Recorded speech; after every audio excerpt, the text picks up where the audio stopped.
All righty, Team Fast. So today we're going to be discussing disclosures.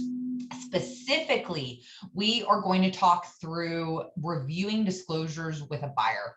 If you see me looking over here, it's because I wrote down a ton of notes. Today is going to be a lot of info coming at you at once. At the end, we'll do questions, okay? So if you've got questions, grab a pen, grab a piece of paper, jot down your questions till the end, okay? If it's something that you're like, no, we got to address this now, raise your Zoom hand and then we'll address it.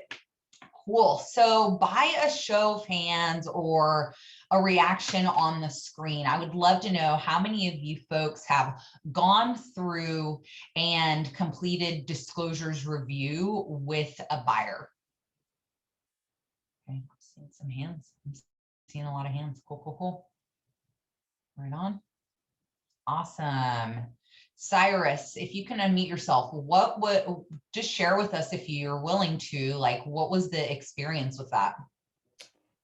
I mostly done it with Eric because we've worked a lot of clients together. So I mostly watched him do it, but you know, I have the general gist of now what you need to do and what to look at, of course. I'm still iffy on like technical terms when it comes to like the home inspection report, stuff like that.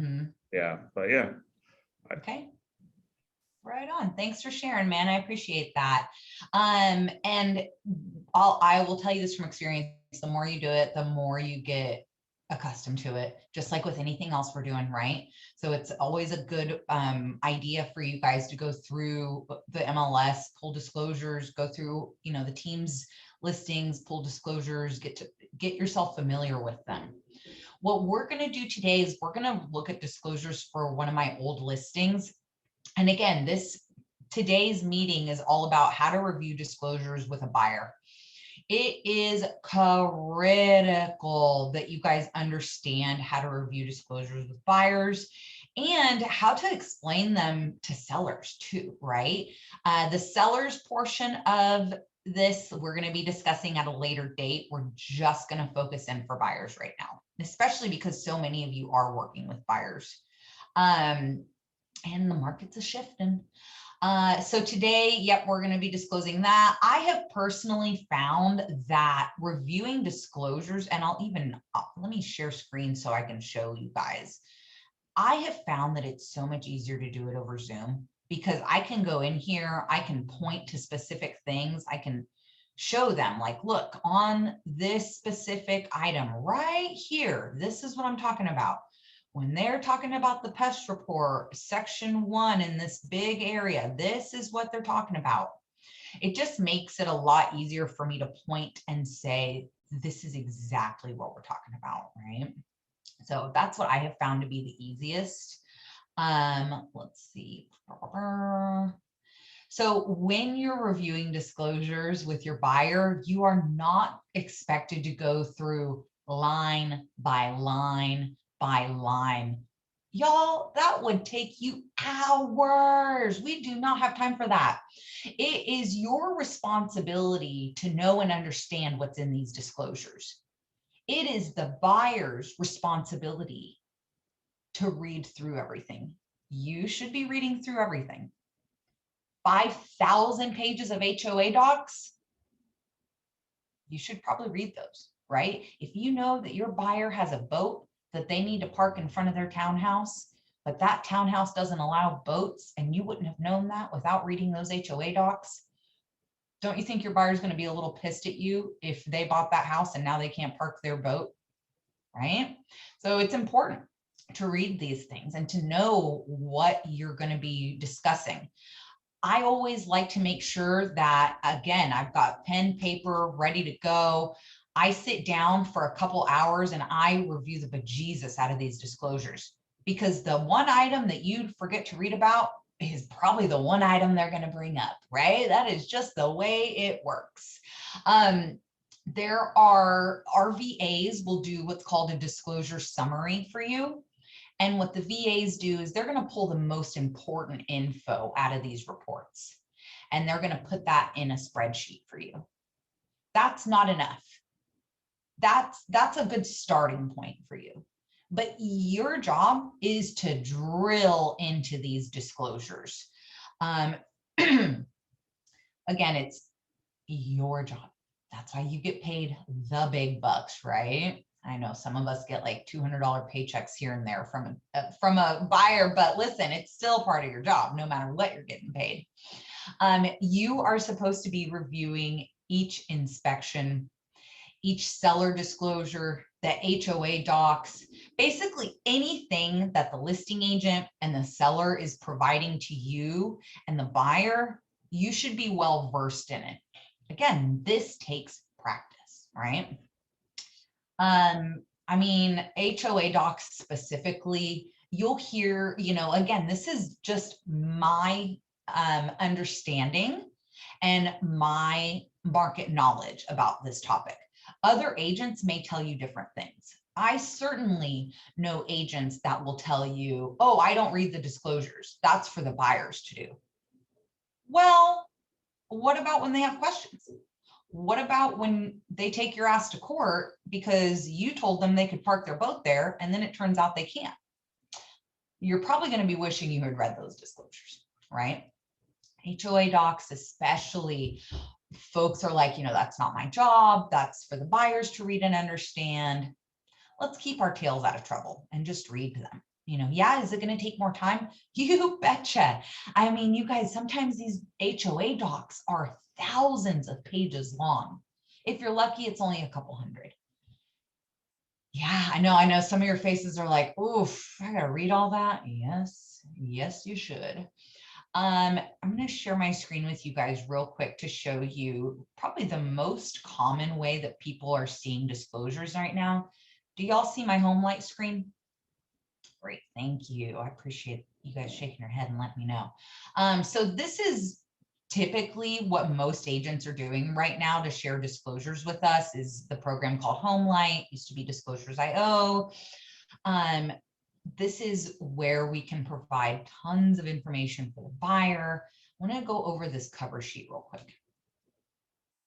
So there's glide disclosures. There's, some of the TCs will pull up tons of like an informational package, and it's just got them written out on a PDF. The cover sheet is just a receipt of these disclosures. So here we go. You can see it's got the documents listed out all the way through all these documents. I want you guys to read this real quick. Buyers and buyer's agent acknowledge receipt of all documents.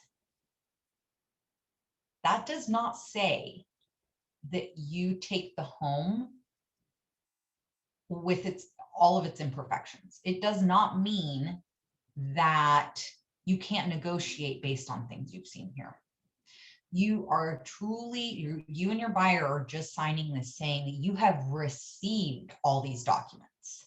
Again, this is something that some agents don't think that. Some agents think that, hey, you said that you read all these. I'm not going to give you any leeway for your buyer to do another roof inspection, or I'm not going to have your buyer negotiate because you guys knew that roof was jacked up. It's just stating that you've reviewed these disclosures. Now, if you are in a situation where your buyer is going in non-contingent, all contingencies waived, no protections, okay? At that point, you should be signing all these disclosures. If you're going in non-contingent, your buyer is saying, okay, cool, read all the disclosures, I'm good. You should not be going in uncontingent unless you and your buyer have read every single disclosure together. You've reviewed it, and here's the kicker. Once you've reviewed these disclosures with your buyer, it is critical that you send an email to them. Always get it in writing, right? You guys are going to hear me preach that every time. Get it in writing. Hey, Mrs. Buyer, thank you so much for spending 2 hours with me this evening reviewing disclosures on your condo. As we discussed, we went through every disclosure that was uploaded on this date. Please confirm. Just send them an email. That way you've got your tail covered, saying, look, we went through all of these. And then if they come back and they say, well, wait, what about this? Well, we discussed it. Here's the email, right? Keep your tails out of trouble. Does that make sense? We're good on that? Okay, cool. So you should know and understand all these disclosures, but there's a huge asterisk to this, okay? You are not to interpret what third-party disclosures are. Let me show you an example. So let's say, yeah, this is perfect here. Let's say Scott at Safe at Home Inspections tells us right here, this rail is exposed at the top of the staircase. I'm not going to tell my buyer, oh, well, you know, what that means is that it's not to code. You might have to get this fixed. The staircase might be unsafe. It's not your job to interpret what the inspector is saying. If your client has a question about that railing, cool, let's talk to the inspector. Let's hop on a 3-way call and let's get their understanding of what was written here. Mrs. Buyer, if you're not understanding what this aspect of this inspection means, let's get in touch with this inspector. So let's say you've got a foundation that's sloping. It's sloping at a 85-degree angle, and the inspector says this foundation is sloping at an 83-degree angle and needs further inspection by a foundation engineer. You're not to say, oh, it's only 83 degrees. It's probably fine. You're probably good. It's not that big of a deal. I'm sorry, when did you get your engineering license for becoming a foundation inspector? As far as I know, we're all just realtors. So you're not to interpret what the inspections mean, okay? And trust me, I've gotten on the call many times with inspectors. Hey, Scott, it's Sin, just checking in about this foundation inspection. Tell us a little bit more about what you found, and have your client on the phone. Or they can call themselves. You know, your client can call these inspectors. They have all their information right on their paperwork. That's all right there. They are more than welcome to call themselves too. If the inspector says further inspection, this requires further inspection, get that shit in an email. Hey, Mrs. Buyer, per the home inspection, Scott states that the foundation needs further inspection. Would you like to have a foundation inspector come out? Or what would you like to do moving forward? It's not up to you. You should get them some referrals. Sure, you can schedule the inspection for the inspector to come out, sure. But it's not up to you to decide if it's an 83-degree angle. Oh, not that big of a deal. Well, it might be, right? Okay, cool. Oh, also, if you guys have questions, feel free to pop them in the chat and then we'll go through those as well. Okie dokie. So let's go back to these lovely disclosures. Oh, word to the wise, never use the words, oh, that never happens. I've never seen that before. Oh, that's just a minor little thing. That window screen can be fixed. It's just a minor little thing. Oh, that's an insignificant crack. No big deal. You're probably fine. It's not that frequent that we see this. You know, things like this can really land yourself in some trouble. So just make sure that you're really cognizant of what you're saying to the consumer. They're not the professional, you are. Think before you speak. And I know you guys are probably like, why is she telling me this? Because when you start going in the flow of reviewing disclosures, you tend to get tripped up a little bit. especially your first few times. That's why you guys should be practicing reviewing disclosures with each other. Slow down. If you don't understand something, say that. Look, I'm not sure what this 83-degree angle is. Let's hop on the phone with them. I don't want to misinterpret this for you. Let's get on the phone with the inspector. Ooh, Christian, this is such a good question. We're going to get to that for sure. That's a beautiful question. So yeah, never use words like minor, insignificant. HOA docs, y'all, these are sometimes the bane of my existence because they literally, I mean, Jordana works a ton in right, the community you live in. You got the HOA docs. It's like, it can be brutal sometimes. Thousands of pages. I'm telling you guys, it's nuts. So usually HOA docs are going to come with, here we go. So this is the forms that they're going to come with, right? These are all the forms that you're going to get with your HOA docs. They're all listed here. Sometimes the HOA docs, so like I got that receipt here of the forms. HOA Jordana, HOA docs drive me to drink. Amen. A freaking men, sister. They are brutal, you guys. But honestly, I love cozying up with a glass of wine and HOA docs. Like, forget it. That's my kind of night. Like, I nerd out on this stuff, but also they do drive me to drink. Yes, totally. Vanessa, we will definitely get to section 1 information in just a bit, babe. Yeah, great question. Okay, HOA docs, we were talking about, oh, here we go.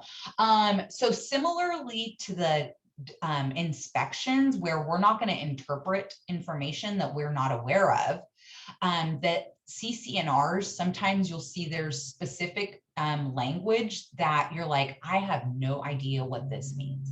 And some CC&Rs are dated back from like the 60s, right? So make sure that when you do get HOA docs, that they are the most current ones. The way you can find out is call up the title company. Hey, just making sure that we have the latest HOA docs possible here.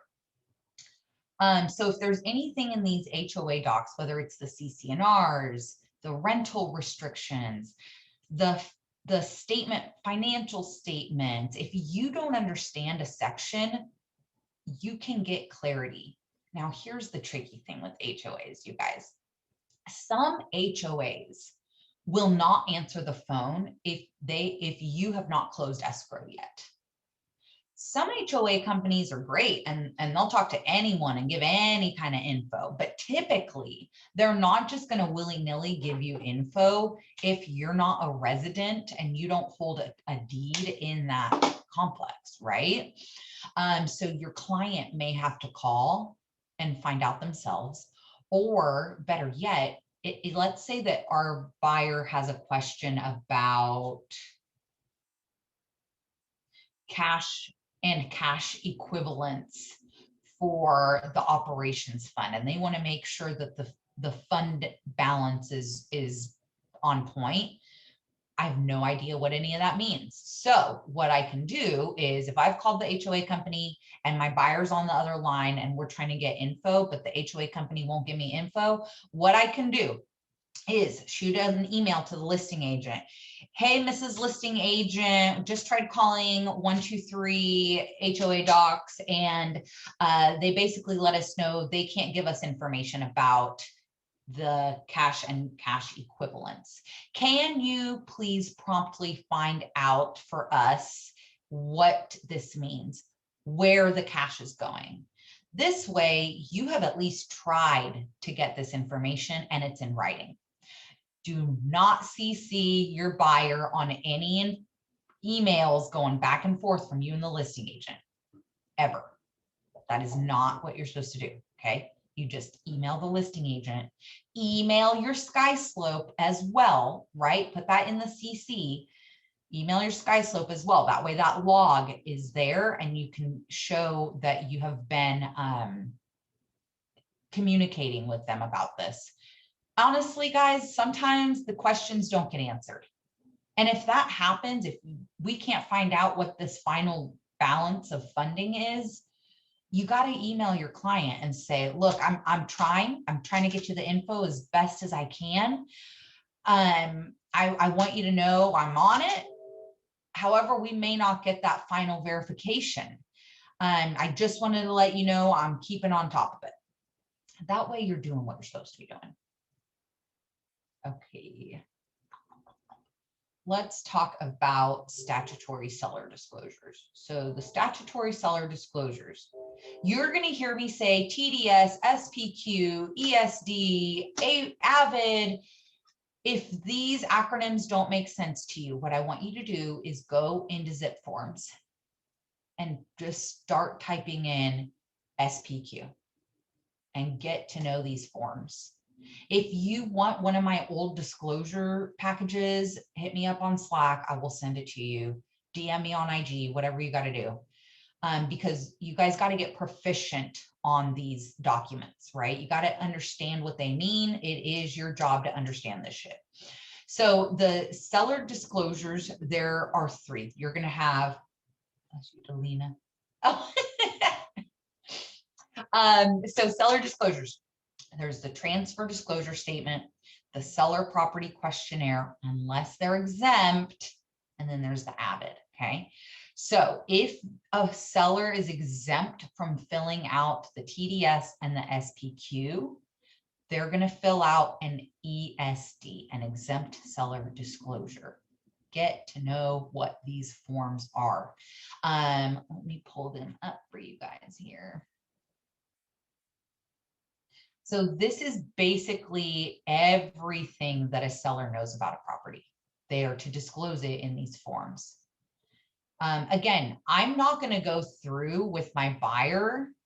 When would the seller be exempt? So, oh, that's such a good question. There's actually a fast class that I've recorded for you guys on the TDS, the SPQ, and the ESD. So make sure that you guys go back and watch those because we're not going to spend too much time on that. But to quickly answer your question, it's like for foreclosures, if there's a death in the family and the person that's selling the home didn't live there before, things like this. Yeah, so make sure you guys go watch that on Fast Class. It used to be called Mighty Network. If you have no idea what I'm talking about, again, hit me up on Slack. So what I'm not going to do is I'm not going to sit here with my buyer and go like this. Okay, so we're going to go through the seller property questionnaire. Line item 1, within the last 3 years, the death of an occupant of the property upon the property. Are you aware of yes or no? No. Dear God, that would take you so long. No, that's not what we're going to do. What we're going to do is we're going to promptly explain this. This is the seller property questionnaire. This is where the seller is to provide any and all known information about the property. What I'm going to go through with you right now, Mrs. Buyer, I'm going to go through the items that they have marked yes. Here we go. The item they marked yes to is that the property is located in a condo complex. Up next is they have had some alterations done, improvements and remodeling. And then as you can see here, Mrs. Buyer, we're actually going to get to what those were in an overdraft addendum. They have been doing some pest control, it looks like. Looks like they painted recently in the last 12 months and looks like it was built before 1978. Looks like there's some defects that we're going to talk about here. And then they are leasing one of solar, water softener, something like this. It's a quick overview of the topics. I'm not reading each sentence, right? If I'm working with a long-term client who has put in 1 million offers, I don't explain each document like the first couple times. I'll just go in and explain the most critical items. It usually, once we've reviewed the disclosure like 3 times or so with a buyer, they know this shit. They know what we're doing. They know how it goes. They know the role of how this is going to go. So it's going to get quicker for you. Your 1 hour disclosure review is going to turn into like 20, 30 minutes.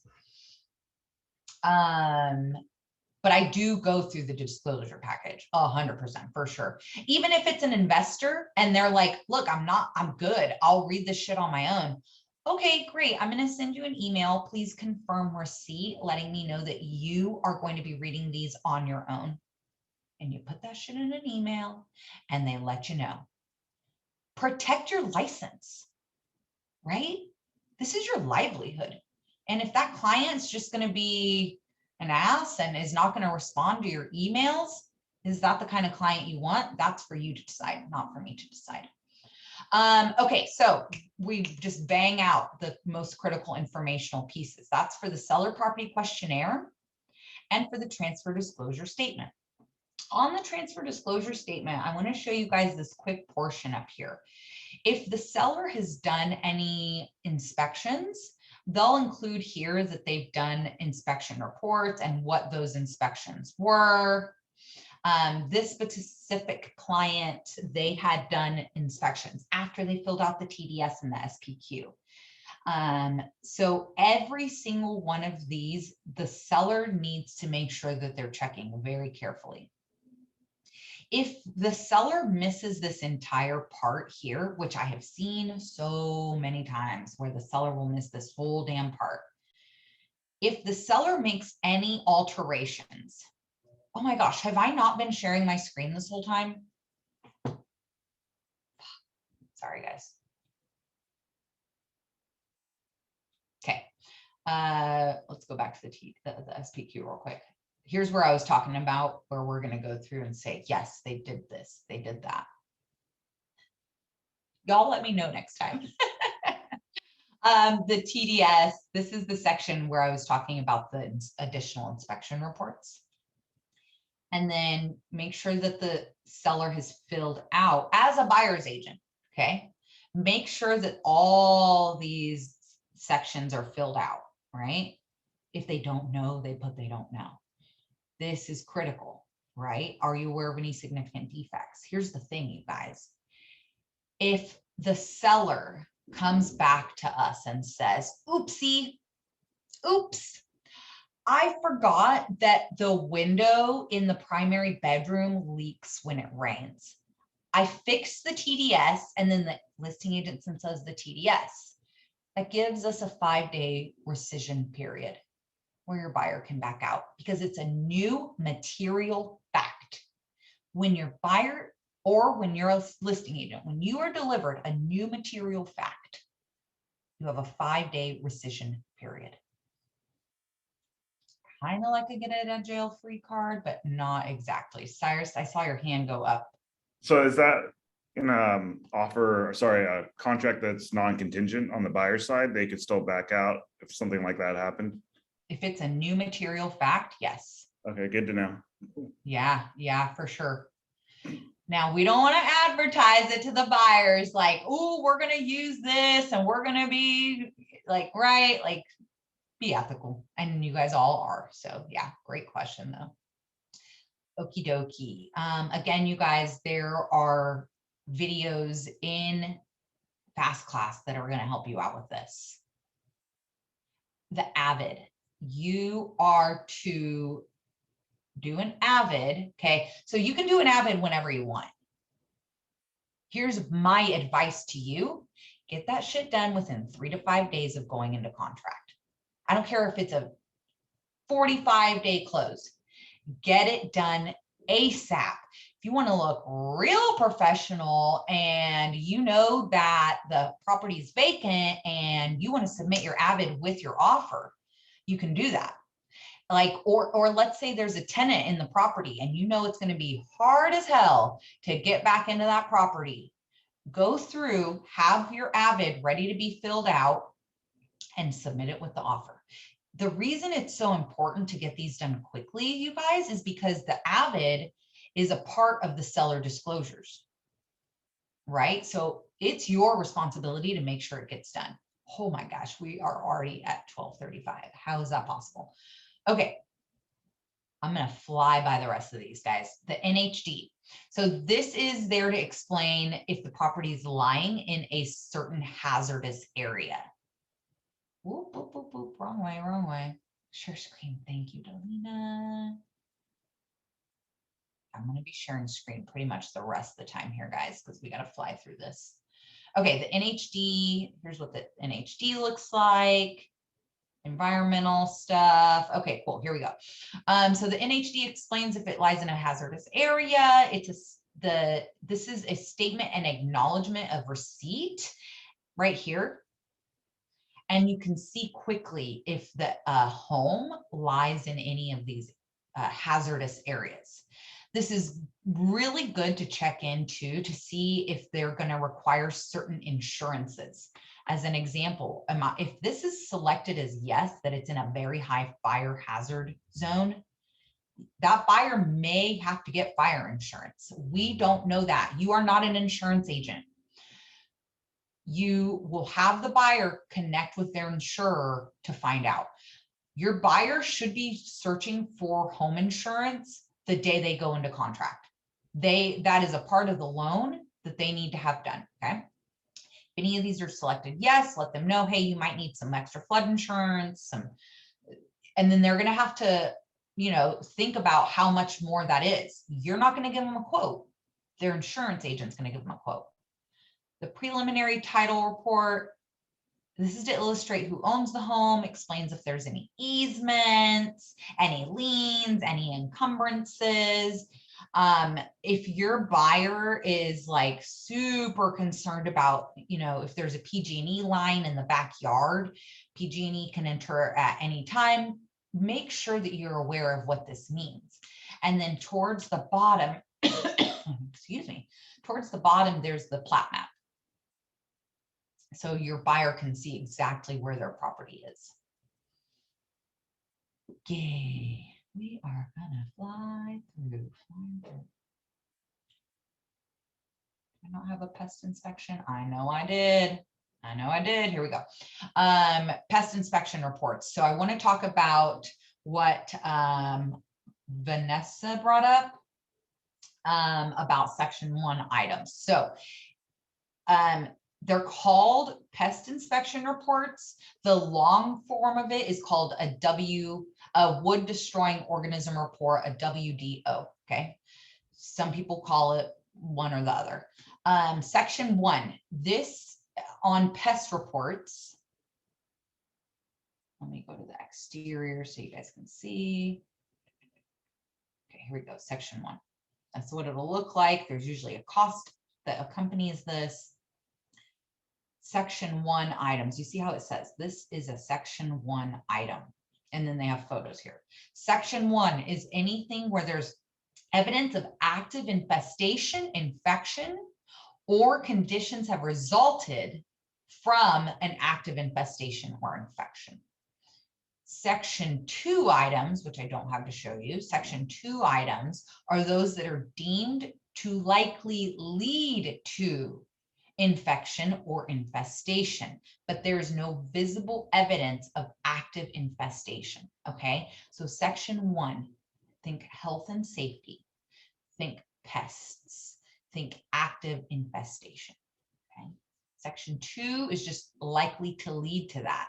Section 3 items are those that are defined, so that'd be here, and then further inspection, or section 3, some inspectors call them.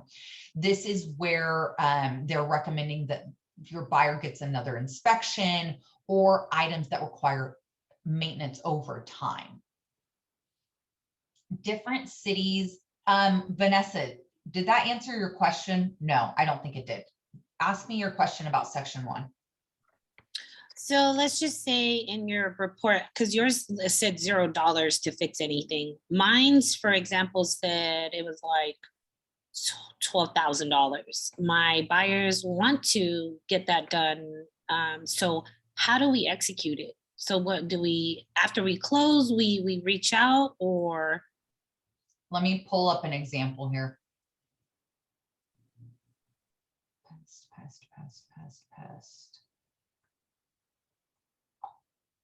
Because that would go like sidewalk, some of the sidewalk stuff needs to be fixed.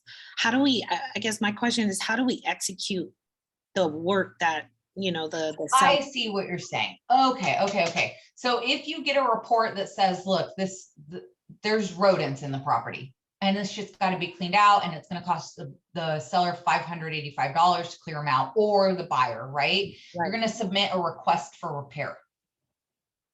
So look up a request for repair. Some sellers will not do any work. If it's FHA or VA, they might be required to do section 1. The sellers or the buyers can take on that cost. It depends. That is a later class for a later date. But what I wanted to share with you is that the form that you're going to fill out for that, Vanessa, is called the request for repairs. Okay. And if we went non-contingent, then we as the buyer is owning up to it, then would we just reach out to them with the information that's given to us and just say, hey, we want to make an appointment to get this job done? Typically the buyer is going to wait until after close of escrow to get work done. Yeah, because the buyer doesn't own that property. They shouldn't be stepping foot on the property without seller notice. They shouldn't be doing any work, no painting, no fixing up. In an FHA situation, that's a different story, right? And we will talk through that, just not in this disclosure session. Did that answer your question? Yep. Great. Okay. So again, real quick, section 1 is active infestation. Section 2 is conditions deemed likely to lead to an infestation or infection. There you go, Pamela. And let's see, the other question was, Delina asked, do we get disclosures for every property we see? And then when the buyer when the buyer shows interest in a property? Oh, that's a good question. Remind me about that question at the end. Okay. Some cities have different disclosures. They have city ordinances, right? Like in Oakland, the sidewalk ordinance, right? In some cities that you are required to do a sewer lateral ordinance. And so make sure that when you have a listing or when you're representing a buyer, that you research if there are ordinances in that city. And if so, who is responsible for payment before close of escrow? Okay. Let me see if I can find real quick here. Aha. There are each county has their own disclosures as well. Here's what I do when I'm to this page. What I'll do is I'll bring this up to the buyer and I say, okay, great. There are specific county disclosures for the county that you're buying in. Here's the table of contents. Take a look at it and let me know which ones you want me to go into more detail on. And then I sit there and they read. And they'll say, oh, tell us more about the River Creek and levee protection. Cool. Yeah, let's talk about that, Mrs. Buyer. Here it is on page 5. And here's what this means. Okay. You should know a summation of what this means. If you're working in Alameda County, Contra Costa County, and Solano County, and you're posing yourself to be that local area expert, you better know what this stuff means, right? You better know, the flood mapping information. And if you don't, research it. Get to know what this stuff means. So again, I'm not going to sit there and read each page with them. I'm going to tell them, here's the table of contents. What do you want me to go over more in depth with you? There's also a statewide, find it so I can show it to you. The SBSA, statewide buyer and seller advisory. Again, you'll go through, you'll show them, hey, this is the statewide buyer and seller advisory. Let me know which informational pieces you want me to go through. And actually, I think that is the old one.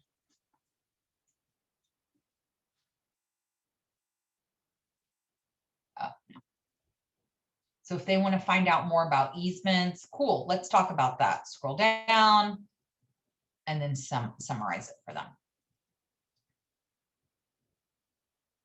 Righty. So the specific county city disclosures, the Association of Realtors, your local Association of Realtors website typically has those there. You just log in. And then your zip forms may have it as well. And if you really are not sure, your TC will be able to provide those for you. Guess what? In Fast Class, there is a list of all the city ordinances, of all the city disclosures, county by city, it's all there. So check Fast Class for those. And I do see your guys' questions coming in. Where do we find the list for each county? Oh, great question. It's going to be in Fast Class. Go into Fast Class, search city or county disclosures. You should see it pop up. It's in a Dropbox. Great questions, you guys. All righty, the lead-based, go back to screen share. Boom. Okay, lead-based disclosures. If it's built before 1978, you should know how to explain lead-based paint to a client. Tax report. Here, let's look over here. Sorry, guys, let me find a tax report for you real quick here. So the tax report, this is letting us know who the current owner is and what specific, let's pull up this one. What specific, what specs the home is. Do you see my tax suite report here? Cool. So as you can see, it'll give me the owner's name, the mailing address, sales history, and then down here, property characteristics. Remember last time when we talked about CMAs and what the appraiser is going to pull? You can also find out here what your buyer is taking on, right? If they're expecting it to be a 3-bedroom home and they've seen with their eyes it's a 3-bedroom home, but on the tax roll it shows that it's a 2-bedroom. That's a discussion you're going to have with them.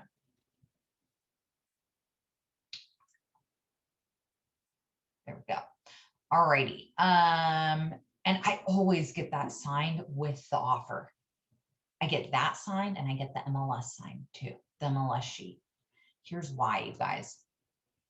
I have had that before where, here's my MLS. I've had it before. You see comp to selling office right here. I've had an agent in the middle of escrow go in and change it from 2.5 to 2%. And I'm like, real cute. That's real cute, girlfriend. But no, my buyer signed this specific MLS sheet that said that you were going to give us 2.5%. So you're giving me my 2.5%. Thank you so much.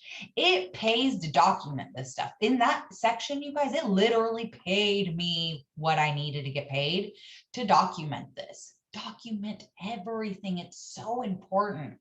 It's like one of the most important things. Okay. So the tax report, the MLS sheet, you're going to get that shit signed with the offer. Okay. The market conditions advisory. Here we go. MCA. This is letting your buyer know that at any time the market can shift at a moment's notice. Here's exactly how I explain this 2-page document. The market can shift literally at a moment's notice. There are different considerations that we need to take into account when we're making this offer. You are responsible for deciding the offer price. I'm going to bring you comps, but ultimately it's your decision on what your offer is going to be. You can choose to go in and make a non-contingent offer. If you choose to do that, it's going against my broker's advice. And then you go through zone inspection contingencies. Here's some of the contingencies and what they mean. I'm sure you remember from our buyer's consultation, we discussed that at length. At any point, someone on my team could also be making an offer on this property. That's considered dual agency because we both work under EXP. It could be someone from Compass. It could be someone from Redfin. This seller is likely going to get multiple offers on this property. And I just want to make sure that you're aware of this market condition. That's it. That's all you have to say. You know this shit so well that you can bring it down to a quick 30-second spiel. Otherwise, it's going to take you hours to get through this stuff. Fair housing. Fair housing, I know it's in here, the fair housing disclosure, that's basically letting folks know, okay, I don't have it here. It's basically just letting folks know that in the state of California, all housing is available to all people and that discrimination is prohibited. The possible representation of more than one buyer or seller, that's called the PRBS. Let me make sure I have it here before I go back to share.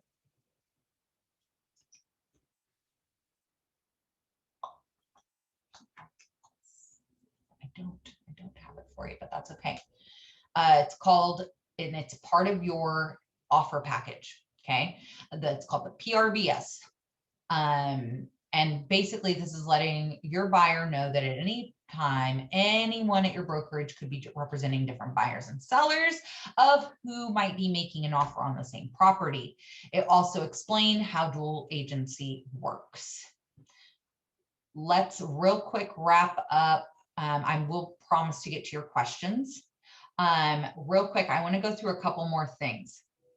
Home warranty information. If it's there, make sure that your buyer is aware of what that means. Combined info guidebook receipt. So when you get into contract, your buyer is going to get these 4 consumer packages. Okay. This one is 100 million pages long. Your buyer is to read and acknowledge this information. And then here they're stating that they did receive that. Here's, it's literally 124 pages. Here's what it looks like. It is for all transactions in California. Not everyone reads it, but they're supposed to. Okay, guys, let's get to your questions. I'm going to scroll back up. If you have a question that I'm not answering, just pop it in the chat and then I'll get to it, okay? So Christian, go to your question. What exactly do we look for in each document that we're reviewing for disclosures? What's the most important documents in the disclosures that we should be reviewing? All of it. All of it. Just read all of it. Now, the combined hazard stuff, it's a lot of stuff to read through. You're not going to read it with the client every time. Same with the SBSA, same with the county disclosures. You're just going to show them table of contents. What in here do you want me to discuss and go into further? Did that answer your question? Beautiful. From Delina, do we get disclosures for every property that we see or the ones that my buyers show the highest interest in? So what I would say for that, Delina, is if I'm going out with a client and they're like, this is it, this is the one, let's roll, let's write an offer on it. Cool, let's get you the disclosures. If the buyer has told me that before we even step foot on the property and they are fucking jazzed about this house, I'm going to pull those disclosures before we go. And I'll quickly read through the most important pieces. The most important, of course, read all of it. But if I'm just going to go and look through real quick to get a baseline knowledge, then I'm going to read the TDS, the SPQ, and the inspections. At least that. Excuse you, doggy. My dog's in here making snoring sounds. Is it that bad? No, no. Delina, did that answer your question? Cool, right on. Jordana, this comment's cracking me up. Section 1 items, we discussed that, Vanessa. That answered your question, yeah? You're good on that? Okay. Seller exempt, yep. Working long-term with a client, got it.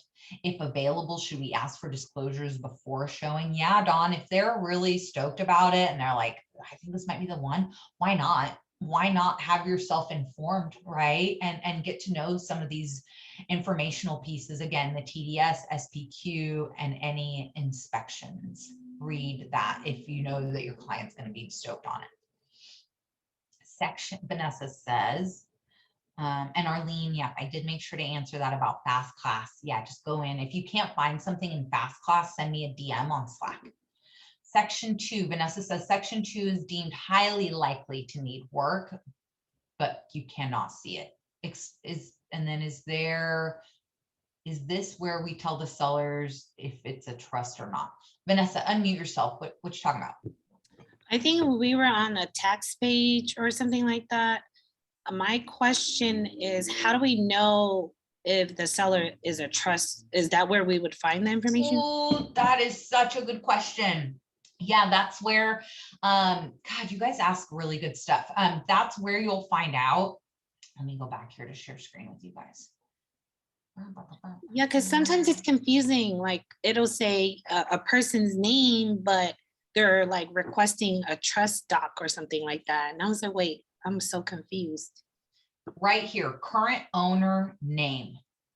If it says trust, it's in a trust. The trust advisory form, the listing agent will also include that in their disclosures. Okay, so it's not on the buyers.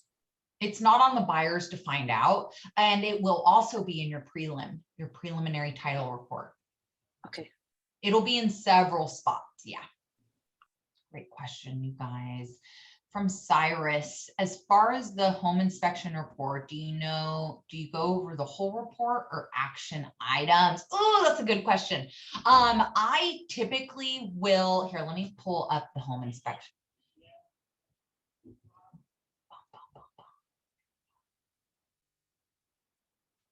So this is one of my old listings I have. Here we go. Home inspection report. So immediate recommendations. I will go into this a bit more. And this is a spot where, again, I'm not going to interpret. I'm going to read what we're saying here. Okay, Mr. Buyer, looks like there's some foundation cracking, and it was observed in the foundation walls around the crawl space. They are recommending that a licensed foundation specialist be retained. So what do you think? Would you like to get an additional look at this? Yes. Okay, great. I'm going to pop it in an email to you that you'd like to get some additional inspection done on this foundation. And then in that email, I'm also going to pop in 3 of my foundation inspectors in the area. Please pick one, do your research. Pick one or pick any one that you would like that's a foundation inspector. I'll make the appointment for the inspector to come out, and then we'll get it figured out.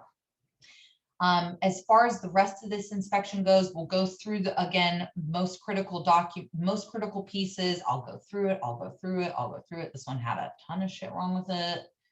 Beautiful house, but needed a ton of work. I'll go through the most important stuff, which was a lot for this property. And then I kind of just quickly breeze through the non-action items, like, oh, this door jiggles. You can also come down at the bottom, the summary, and then they'll have more information here.